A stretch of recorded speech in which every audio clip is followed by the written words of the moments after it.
자, 오늘 본문 말씀을 가지고 예수님의 이름 첫 번째 시간, 예수의 존귀한 이름 예수에 대해서 생각해보며 은혜를 나누겠습니다. 사랑하는 여러분, 성경에는 많은 인물들이, 믿음의 사람들이 나옵니다. 그리고 우리는 이 믿음의 조상들의 이름에 대한 연구와 검토를 통해서 많은 지식과 정보들을 얻을 수가 있습니다. 성경에 대한 깊은 이해를 할 수가 있습니다. 왜냐하면 성경에 나오는 대부분의 믿음의 사람들은 그 이름대로 살았기 때문입니다. 이름에 걸맞는 성품을 소유했고 이름대로 이름에 상하는 그런 삶을 살았으며 이름대로 사명을 감당했기 때문입니다. 몇 사람 예를 한번 들어보겠습니다. 먼저 아브라함이 그러합니다. 아브라함, 우리 너무나도 잘 아는 아브라함. 그 아브라함의 이름의 뜻이 무엇입니까? 열국의 아버지라는 뜻입니다. 아브라함은 이 열국의 아버지라는 이름대로 세상을 사는 동안 믿음의 본을 보였어요.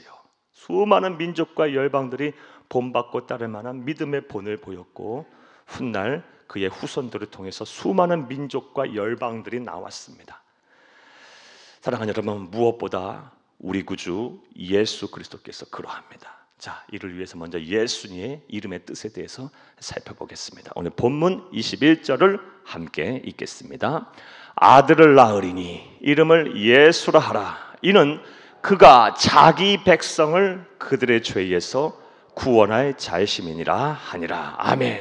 사랑하는 여러분, 이 말씀은 예수님께서 태어나시기 전에 육신의 아버지인 요셉에게 우리 주 하나님께서 천사를 보내어 전하신 말씀입니다. 직접 장명을 하여 예수라는 이름을 주셨어요. 그 뜻이 무엇입니까? 자기 백성을 그들의 죄에서 구원할 자라는 뜻입니다. 사랑하는 여러분, 우리 주 예수님께서도 이 이름 그대로 이 세상에 오셔서 사명을 잘 감당하셨어요. 온 인류를 구원할 메시아로서의 사명을 잘 감당하셨습니다. 이처럼 성경에 나오는 대부분의 인물들은 그 이름에 걸맞게 살았어요. 성품도 그러했고 생애도 그러했고 사명도 그렇게 감당을 하였습니다. 자, 그런데 앞서 말씀드린 그런 믿음의 조상들 여러 사람들의 이름과 예수님의 이름과는 큰 차이가 있습니다. 그렇다면 그 차이가 무엇일까요? 예수님의 이름에는 다른 사람의 이름에는 없는 권세가 있습니다. 예수님의 이름에는 능력이 있습니다. 예수님의 이름에는 힘이 있습니다. 우리가 예수님의 이 능력 있는 힘, 권세 있는 힘 있는 힘으로 기도하면 사탄 마귀가 벌벌 떨며 도망갈 것입니다. 귀신이 쫓겨나갈 것입니다. 예수님의 이름으로, 이 권세 있는 이름으로 믿음을 가지고 기도하면 병에서 나을 것입니다. 예수님의 이름으로 기도하면 가난에서 벗어나게 될 것이고 예수님의 이름으로 기도하면 지혜를 얻을 것이며 예수님의 이름으로 기도하면 천사의 도움을 끌어올 수 있고 예수님의 이름으로 기도하면 하늘의 보좌가 움직여서 하나님께서 기적과 부흥의 역사를 체험케 하실 것입니다. 할렐루야! 예수님의 이름에는 이처럼 다른 사람의 이름은 없는 권세가 있어요. 능력이 있습니다. 힘이 있습니다. 그러므로 저와 여러분은 이 예수님의 이름의 권세를 소유해야 할 것입니다. 사용할 수가 있어야 할 것입니다. 자, 그런데 이와 관련해서 우리가 주의해야 할 사항이 있습니다. 사랑하는 여러분, 예수님의 이름에 권세가 있고 능력이 있고 힘이 있는 만큼 함부로 예수님의 이름을 남용해서는 안 된다는 것입니다. 즉, 무턱대고 예수님의 이름을 함부로 기도하고 함부로 선언한다고 해서 하나님의 권세와 하나님의 능력이 나타나지 않는다라는 것이에요. 오히려 낭패를 볼 수가 있어요. 사랑하는, 이것은 성경을 통해서 우리가 확인할 수 있습니다. 사도행전 19장 13절에서 16절을 함께 읽겠습니다. 이에 돌아다니며 마수라는 어떤 유대인들이 시험 삼아 악귀 들린 자들에게 주 예수의 이름을 불러 말하되 내가 바울이 전파하는 예수를 의지하여 너희에게 명하노라 하더라. 유대의 한 제사장 스게와의 7 아들도 이 일을 행하더니 15절 악귀가 대답하여 이르되 내가 예수도 알고 바울도 알거니와 너희는 누구냐 하며 악기 들린 사람이 그들에게 뛰어올라 눌러 이기니 그들이 상하여 벗은 몸으로 그 집에서 도망하는지라. 아멘. 이 말씀 사도행전 19장 말씀은 사도 바울이 제3차 전도 여행 때 에베소라는 도시에 일어난 사건에 대한 기록입니다. 에베소는 오늘날 터키의 술책이라고 하는 조그만 항구 도시입니다. 오늘날에는 인구가 3만 명밖에 안 사는 작은 도시예요. 하지만 1세기 성서시대에는 무려 그 당시에 인구가 30만 명이 넘는 대도시였습니다. 교통과 무역과 상업의 중심지였고요.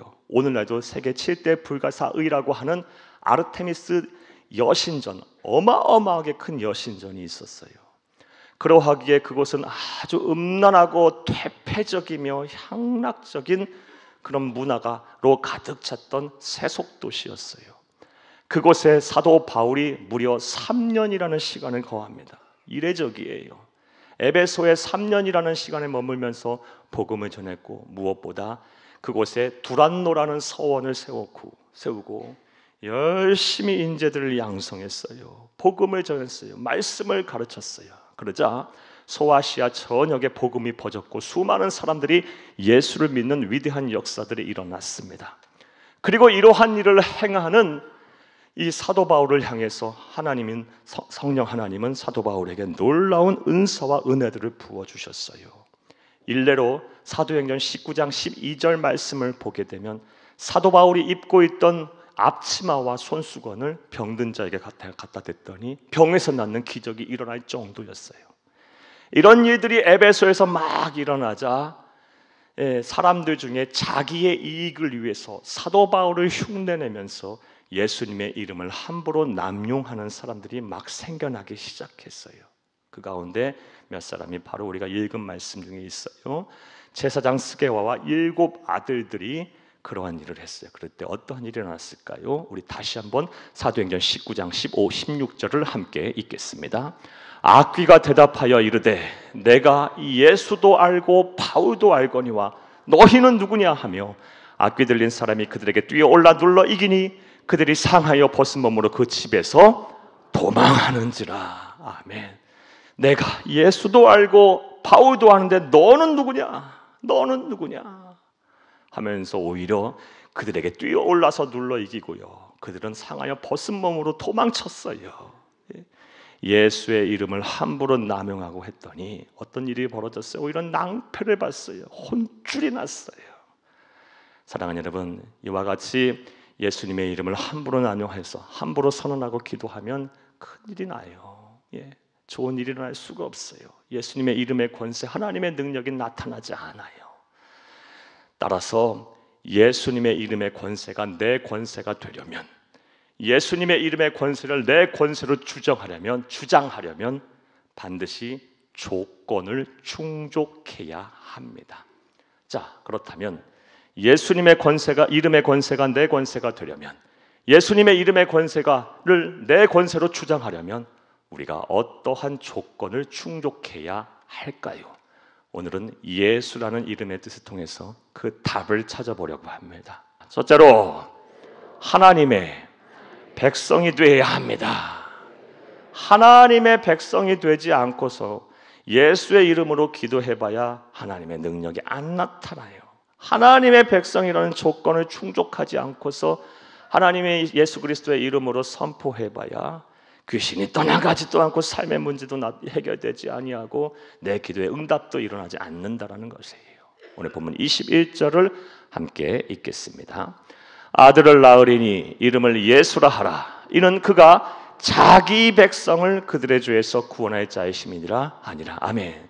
예수의 이름, 자기 백성을 그들의 죄에서 구원할 자라고 말씀하셨어요. 그러니까 예수님은 모든 사람들을 다 구원하는 것이 아니라 자기 백성을 구원하시기 위해서 이 세상에 오셨다라는 거예요. 그러므로 우리가 예수님의 이름의 권세를 내 이름의 권세로 주장하려면 하나님의 백성이 돼야 돼요. 하나님 당신 백성이 돼야, 하나님의 백성이 돼야 우리가 예수님의 이름의 권세를 내 권세로 주장할 수가 있는 것입니다. 자, 그렇다면 우리가 어떻게 하면 하나님의 백성이 될 수가 있을까요? 이에 대해서 성경은 아주 명확한 답을 우리에게 주고 있습니다. 로마서 10장 12, 13절을 함께 읽겠습니다. 유대인이나 헬라인이나 차별이 없습니다. 한 분이신 주께서 모든 사람의 주가 되사 그를 부르는 모든 사람에게 부요하시도다. 누구든지 주의 이름을 부르는 자는 구원을 받으리라. 아멘. 함께 따라합니다. 누구든지 주의 이름을 부르는 자는 구원을 받으리라. 한 번 더 따라하십니다. 누구든지 주의 이름을 부르는 자는 구원을 받으리라. 아멘. 누구든지 주의 이름을 부르면 돼요. 남녀노소 신분의 지휘고 와를 막론하고 빈부귀천을 막론하고 문화와 인종과 역사를 초월해서 누구든지 예수의 이름을 부르는 자, 다른 말로 예수님을 구세주로 믿는 자, 또 다른 말로 예수님은 나의 생명의 주인으로, 삶의 주인으로 믿고 내 일생을 의탁하는 자, 이런 자가 바로 하나님의 백성이 되고 구원을 받으며 예수님의 이름의 권세를 자기의 권세로 주장할 수가 있는 자인 것입니다. 사랑하는 여러분, 여러분에게 한번 여쭤보겠어요. 여러분은 예수님을 여러분의 생명의 주인으로 온전히 믿으십니까? 그렇다면 죽고 사는 문제에 대해서 왜 우리가 걱정을 합니까? 생명의 주인이신 예수님께서 영원토록 내 생명을 책임지실 것인데 무엇이 그렇게 두렵고 염려가 되십니까? 다시 한번 여러분에게 한번 여쭤보겠어요. 여러분은 예수님을 삶의 주인으로 온전히 믿으십니까? 그렇다면 뭘 그렇게 세상 살면서 염려와 근심들을 많이 하십니까? 삶의 주인이 되신 예수님께서 얼마나 알아서 잘 책임지시며 우리의 삶을 이끌어 가시겠습니까? 사랑하는 여러분, 이 진정한 주인 바꾸기가 되지 않으면 아직도 내 생명과 내 삶의 주인이 나라고 착각해서는 절대 하나님의 백성이 될 수가 없어요. 예수님을 구세주로 믿어야 합니다. 내 생명의 주인, 내 삶의 주인으로 주인을 바꾸셔야 돼요. 그러면 하나님의 백성이 되고 예수님의 이름의 권세가 내 권세가 되는 것입니다. 할렐루야! 자, 그런데 이와 관련해서 우리가 알아야 할 또 중요한 사실이 있어요. 우리가 하나님의 백성이 되기까지 하나님께서는 참으로 오랜 시간 동안 준비를 하셨고 또 많은 계획들을 세우셨다라는 것입니다. 이거 사실을 우리가 잘 알아야 돼요. 이와 관련된 말씀을 보겠습니다. 에베소서 1장 4절에서 5절을 함께 읽겠습니다. 곧 창세전에 그리스도 안에서 우리를 택하사 우리로 사랑 안에서 그 앞에 거룩하고 흠이 없게 하시려고 그 기쁘신 뜻대로 우리를 예정하사 예수 그리스도로 말미암아 자기의 아들들이 되게 하셨으니. 아멘. 그러니까 저와 여러분이 하나님의 백성이 된 게 그냥 우연히 이루어진 것이 아니고, 그냥 하나님의 기분에 따라 이루어진 것이 아니고, 창세전부터, 세상이 만들어지기 전부터 하나님은 저와 여러분을 아셨답니다. 그리고 선택해 놨어요. 그리고 내 백성이라고 예정을 해놓고 때가 돼서 부르신 거예요. 구원으로 초대를 한 거예요. 초청을 한 거예요. 그 구원의 부르심과 초대에 우리가 우리의 자유의지를 가지고 믿음으로 그 부르심에 화답을 한 거예요. 우리의 자유의지로 거절할 수 있는데 거절하지 않고 우리가 믿음으로 그 구원의 손을 잡아서 하나님의 백성이 된 것입니다. 심지어 우리가 하나님을 알지 못할 때도 하나님은 우리를 아셨어요. 심지어 우리가 하나님을 불신할 때도, 하나님의 존재를 부정할 때도 하나님은 우리를 선택해 놓으셨어요. 하나님은 우리를 아시고 예정해 놓으셨어요. 그리고 때가 돼서 부르실 계획을 세워 놓으셨어요. 도대체 우리가 누구이길래, 무엇이길래 하나님은 이런 일을 행하시고 계셨을까요? 또 계실까요? 사랑하는 여러분, 솔직히 말씀드려서 세상의 불신자들 가운데 우리보다 성품과 인격적으로 참 훌륭하신 분들 비교해 볼 때 훌륭하신 분들 많아요. 우리보다 더 착하게 살고 선한 일을 힘쓰시는 분들 많아요. 그런데 하나님께서는 그런 분들보다 우리를 선택해서 창세전부터 예비하시고 예정하시고 예정하시고 때가 돼서 부르시고 성령 하나님의 인도하심에 따라 믿음으로 화답해서 내 자유의지가 빗나가지 않고 정확하게 구원의 손을 잡게 하셨으니 사랑하는 여러분, 이게 하나님의 은혜로 아니면 어찌 설명이 됩니까? 우리는 기가 막힌 은혜를 받은 사람들이에요. 하나님의 사랑을 받은 사람들이에요. 그러므로 어떠한 상황에 놓이든 간에 우리는 하나님을 향한 신뢰를 거두어서는 안 됩니다. 우리의 믿음이 흔들려서는 안 돼요.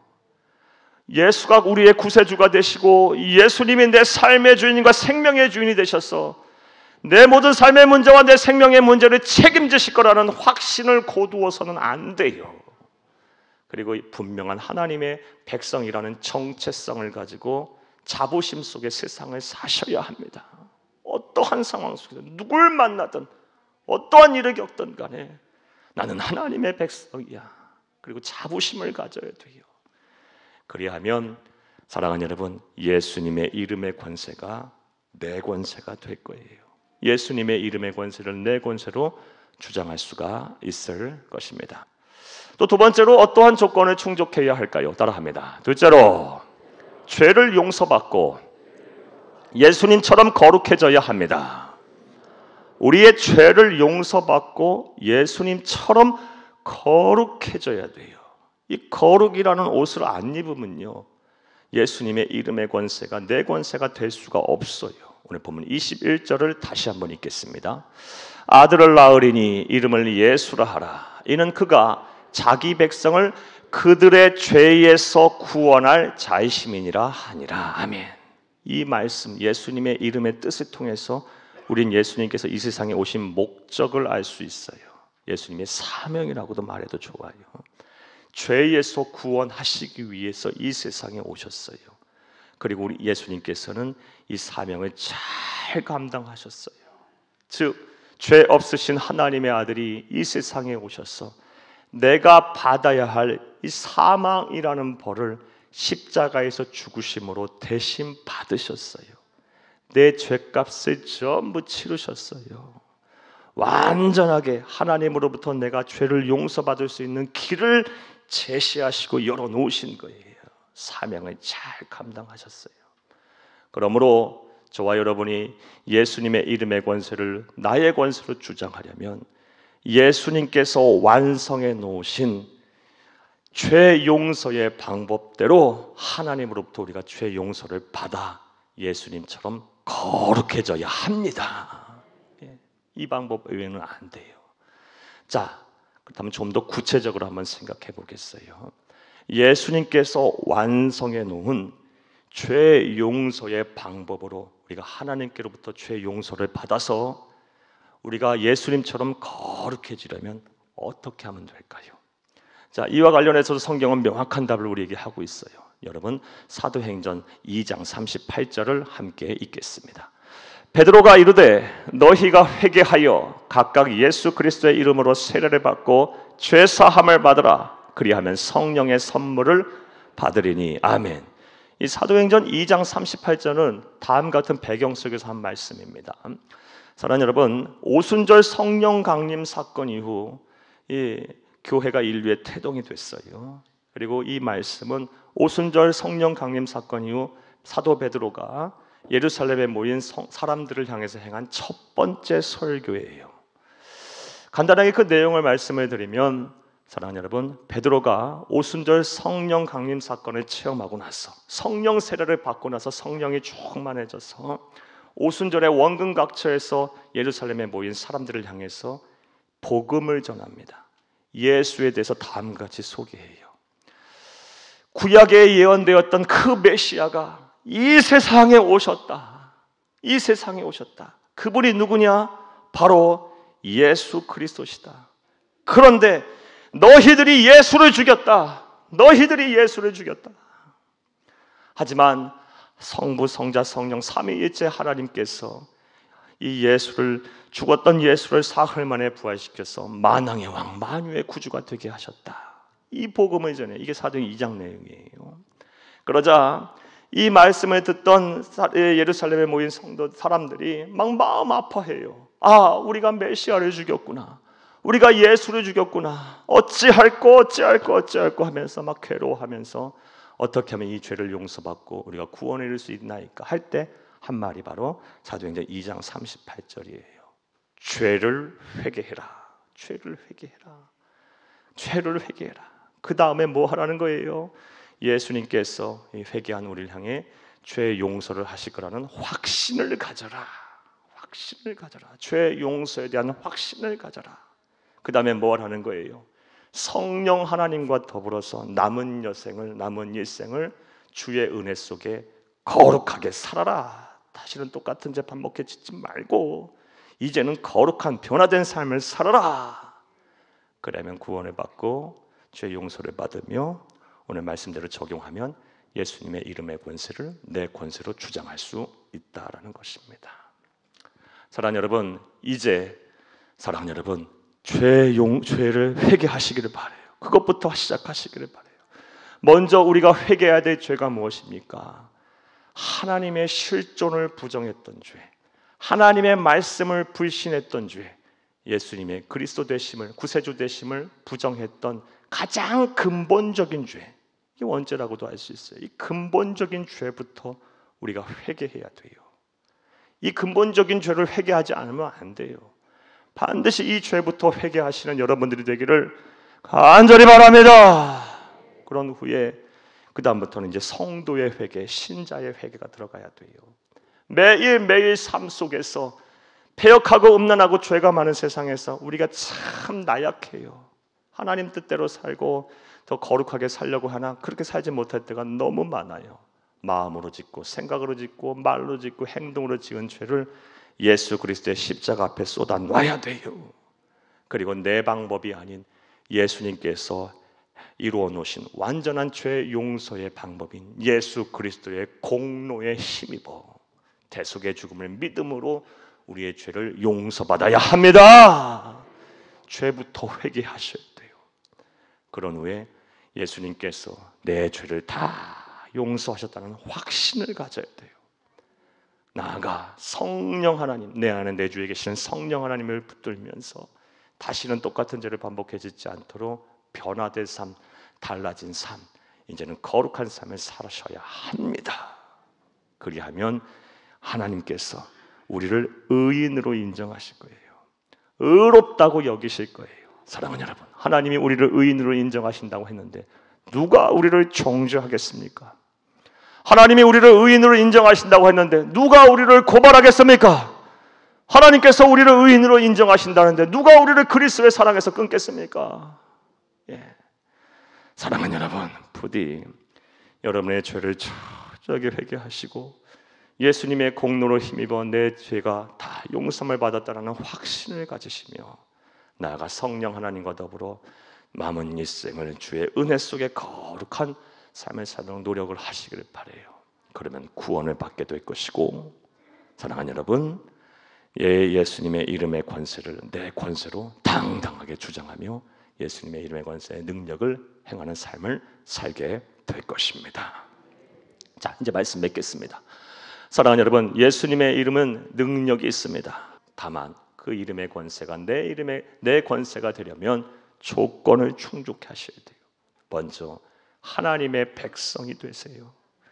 여러분, 하나님의 백성이 되셔야 돼요. 예수님이 내 삶의 주인, 내 생명의 주임을 온전히 믿고 그분에게 여러분의 일생을 의탁하세요. 예수 외에는 구세주가 없어요. 구원자가 없어요. 날 구원하실 분이 없어요. 굳건한 믿음, 확신을 가지세요. 그런 후에 거룩한 옷을 입어야 돼요. 예수님의 방법으로, 예수님이 행하신 완전한 구원의 길을 예비하신 그 방법으로 죄를 회개하고 죄 용서에 대한 확신을 가지며 성령 하나님과 더불어서 거룩한 옷을 입고 사세요.